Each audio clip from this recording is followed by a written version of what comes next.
الرجيم بسم الله الرحمن الرحيم فطوعت له نفسه قتل أخيه فقتله فأصبح من الخاسرين صدق الله العظيم۔ قرآن کریم کی ان آیات کے اندر اللہ رب العزت نے ایک واقعے کو بیان فرمایا ہے۔ واقعہ چونکہ بہت لمبا چوڑا ہے، اس لیے واقعے کا جو مقصود ہے، جو حاصل ہے، وہ عرض کر دیتا ہوں۔ عورت سے انسان کی جائز محبت یہ انسان کی زندگی کو سکون والی بناتی ہے۔ مرد اگر کسی عورت سے اپنے جائز تعلق قائم کرتا ہے، اس سے جائز محبت کرتا ہے، تو وہ اس کو سکون دیتی ہے۔ قرآن کریم نے اس کو بیان فرمایا ہے لِتَسْكُنُوا إِلَيْهَا کے ذریعے سے۔ لیکن یہی مرد اگر کسی ناجائز عورت سے اپنے تعلق قائم کرتا ہے، شریعت کے خلاف جا کر اپنے تعلقات قائم کرتا ہے، تو اس کا نتیجہ کیا ہوتا ہے؟ معاشرے کا بگاڑ، معاشرے کا فساد، اور عام طور پر اس کا نتیجہ یہ ہوتا ہے کہ انسان قتل تک پہنچ جاتا ہے۔ آج کل کے آپ اخبار دیکھیے گا، روزانہ ایسے واقعات آتے ہیں کہ بیوی نے، عورت نے اور اس کے اس زمانے کے الفاظ کے طور پر اس کے بی ایف نے مل کر شوہر کا قتل کر دیا، یا شوہر نے اپنی بیوی کو کسی اور سے تعلقات کی وجہ سے اس کو قتل کر دیا۔ یہ آج کے روز کے اخبار کے اندر یہ خبر شائع ہوتی ہے۔ قرآن کریم نے اسی بات کو وضاحت کے ساتھ بیان فرمایا ہے۔ اس دنیا کے سب سے پہلے حضرت آدم علیہ السلام کے سب سے پہلے بیٹے قابل، ان کے ساتھ ان کی ایک بہن پیدا ہوئی۔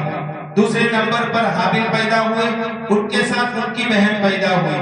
اب شریعت کا مسئلہ یہ تھا کہ پہلے جو بھائی پیدا ہوا ہے وہ دوسری والی بہن سے شادی کرے گا، اور دوسرے والا بھائی پہلے والی بہن سے۔ قابل کے ساتھ پیدا ہونے والی اس کی بہن خوبصورتی میں تھوڑی اچھی تھی، اور حابل کے ساتھ پیدا ہونے والی بہن تھوڑی پہلے کے مقابلے میں تھوڑی خوبصورتی میں کم تھی۔ تو قابل چاہ رہا تھا میں اپنے ساتھ جو بہن پیدا ہوئی ہے اس سے شادی کروں، چونکہ وہ زیادہ خوبصورت ہے۔ واقعہ لمبا ہے، میں نے پہلے ہی عرض کیا۔ جب کوئی چارہ نہیں ہوا تو آخر قابل نے یہ سوچا کہ میں اپنے بھائی حابل کو راستے سے ہٹا دوں تو میری شادی اس سے ہو جائے گی۔ تو اس نے اپنے بھائی حابل کا قتل کر دیا ایک عورت کی وجہ سے، ایک بیوی کو، ایک لڑکی کو اپنی بیوی بنانے کے لیے۔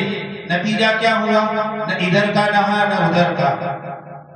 عام طور پر آج کل کی جو پریم کہانیاں ہوتی ہیں، محبت کی جو کہانیاں اور اسٹوریاں ہوتی ہیں، ان میں نتیجہ یہی ہوتا ہے، نہ ادھر کے ہوتے ہیں نہ ادھر کے، آخر کے اندر جیل کے حوالات کے اندر جانا پڑتا ہے۔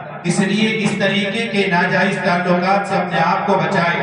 حدیث پاک کے اندر آقا علیہ السلام نے اس سلسلے میں فرمایا ما ترکت بعدی فتنہ ہی اضر علی الرجال من النساء، متفق علیہ۔ اس روایت کو امام بخاری نے بھی اور امام مسلم نے بھی نقل فرمایا ہے۔ آپ نے فرمایا کہ میں اپنے بعد مردوں کے لیے عورتوں سے زیادہ نقصان دینے والا کوئی فتنہ چھوڑ کر نہیں جاتا۔ یعنی مرد کی گمراہی کا سب سے بڑا ذریعہ اور سب سے بڑا سبب عورت ہے، اگر ناجائز طریقے سے اس کا استعمال کیا جائے گا۔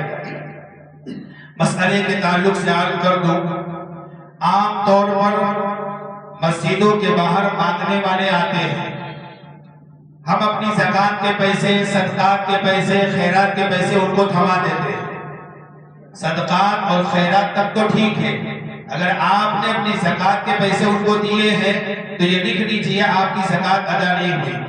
ان میں سے اکثر کا کچھ پتہ نہیں ہوتا، بلکہ اکثریت تو ایسی ہوتی ہے جو ہمارے ہم مذہب ہی نہیں ہوتی۔ رمضان سے، یہ میں بہت تحقیق والی بات آپ کو بتا رہا ہوں، رمضان سے 1-2 مہینے پہلے یہ مسلمانوں جیسا لباس خریدتے ہیں، 1-2 مہینے پہلے اپنے چہروں پر داڑھی بنا لیتے ہیں، اور مسلمانوں کی مسجدوں میں ان کو معلوم ہے کہ رمضان کے مہینے میں مسلمان اپنی زکوٰۃ نکالتے ہیں تو وہ زکوٰۃ کے لیے آ جاتے ہیں، اور یہ ہمارے پیسے کے ہمارے خلاف استعمال کرتے ہیں۔ اس لیے کوئی کسی بھی طرح کا ہو، ابھی مغرب میں چچا تھے، میں نے ان کو منع کر دیا، بولے میں کشمیر کا ہوں، ایسا ہے ویسا ہے۔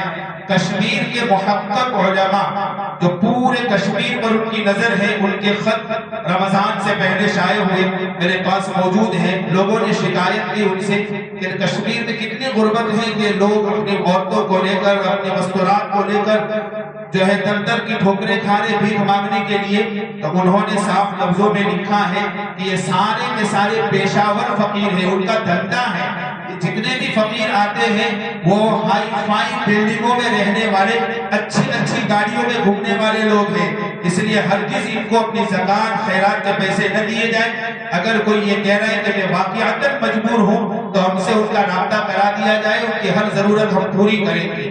اس لیے چاہے برقعے کے اندر نقاب پوش عورتیں آئے یا چاہے سنت لباس اوڑھے ہوئے پہنے ہوئے مرد آئے، زکوٰۃ کے پیسے خیرات کے پیسے ان پر ضائع نہ کریں۔